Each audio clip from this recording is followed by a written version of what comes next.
सन्माननीय सदस्य बाबाजी काळे यांनी अनुदान बद्दल काही सूचना केलेल्या आहेत. वाटप करणाऱ्या गायी आणि ज्या गायी देतो आपण त्याच्या किमतीत वाढ करण्याच्या संदर्भात तर राज्य शासनाच्या अनुदान योजनेमध्ये आपण जे वाटप करतो त्या गायी म्हशीची जी किंमत आहे ती प्रत्येकी 70,000 इतकी निश्चित करण्यात आली होती. पण आता राज्य शासनाने आम्ही जी नवीन योजना जाहीर केलेली आहे मुख्यमंत्री ग्रामीण पशुधन योजना, या योजनेमध्ये आम्ही या गायी किंवा म्हशीची किंमत 1,00,000 एवढी जाहीर केलेली आहे. त्यामुळे त्याप्रमाणे ते जे पशुपालक आहेत त्यांच्यासाठी अत्यंत महत्त्वाचा निर्णय घेतलेला आहे.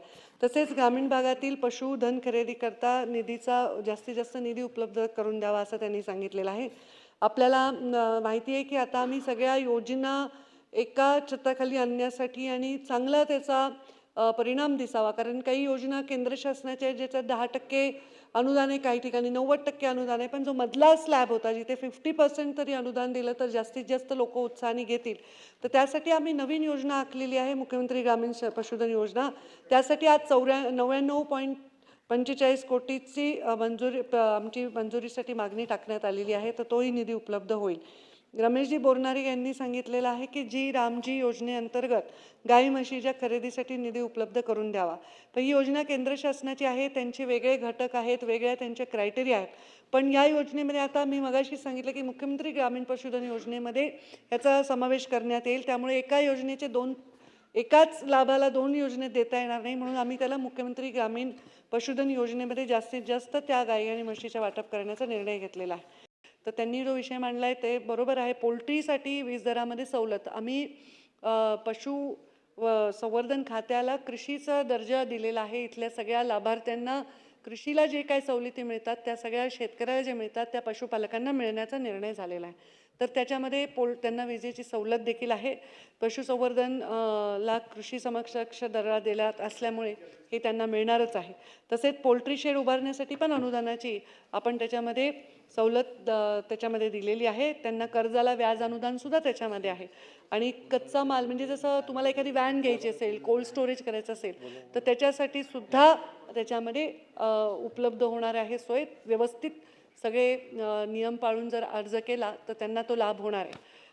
तसेच मला वाटतं जवळपास माझ्याकडे आलेले सर्व प्रश्नांना मी उत्तर दिले आहेत. काही लोकांचे प्रश्न जर राहिले असं असेल तर त्यांचे लेखी उत्तरं देण्यात येतील, पण जवळपास मी सगळं कव्हर केलं. एकच फक्त सभागृहाचा जनरल प्रश्न होता, काही आमदारांनी तो मांडलेला आहे, ते उपस्थित नाहीत, की मुख्यमंत्री ग्रामीण पशुधन पशु उद्योजक ही योजना कधी सुरू होणार आहे. तर ही योजना आम्ही या बजेटमध्ये जाहीर केलेली आहे. आमचं काम वॉरफूटवर झालेलं आहे. फक्त त्याला एक सॉफ्टवेअर लागेल ज्याच्यातून ॲप्लिकेशन होईल, म्हणजे आपल्याला फेअर त्याच्यामध्ये रिझल्ट देता येईल. नाहीतर मग प्रत्येक वेळी त्याच्यामध्ये जो लाभार्थी आहे त्याचा आणि डायरेक्ट डिपार्टमेंटचं संभाषण व्हावं. डिपार्टमेंटकडनं त्यांनी ऑनलाईन अर्ज करावा आणि मग आम्ही त्या पद्धतीने ते निवडू कागदपत्राची पूर्तता केल्यावर. तर याच्यासाठी एक सॉफ्टवेअर तयार करायचं. पण शासनाने कॅबिनेटमध्ये निर्णय घेतला आहे की IT म्हणजे काय त्याच्या माध्यमातून जे सॉफ्टवेअर आहे ते त्यांच्याकडूनच घ्यावं. त्याच्यामुळे ते थोडं विलंब होतो आहे. त्यांच्याशी आम्ही सारखा पाठपुरावा करतो आहे. तर त्यांच्याशी बोलून हे लवकर आम्ही करू. माझं टार्गेट तर 1 मे होतं, पण त्या सॉफ्टवेअरमुळे थोडा विलंब झाला. तर आता आम्ही स्वातंत्र्य दिनाचं टार्गेट ठेवलं आहे. त्याच्यातही त्यांनी असमर्थता दर्शवली की ते 15-16 तारखेपर्यंत होईल का नाही.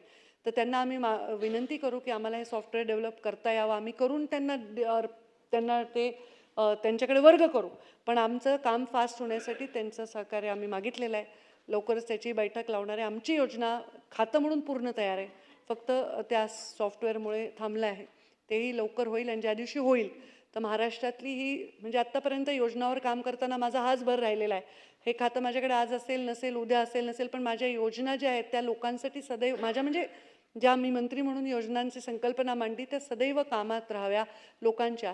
तर ही योजनासुद्धा जेव्हा फुल फ्लेजेडली अशी दिसेल तेव्हा खरंच महाराष्ट्रातल्या तरुणांना रोजगार ग्रामीण भागात मिळेल आणि तो उद्योजक होईल आणि तो सन्मानाने राहील.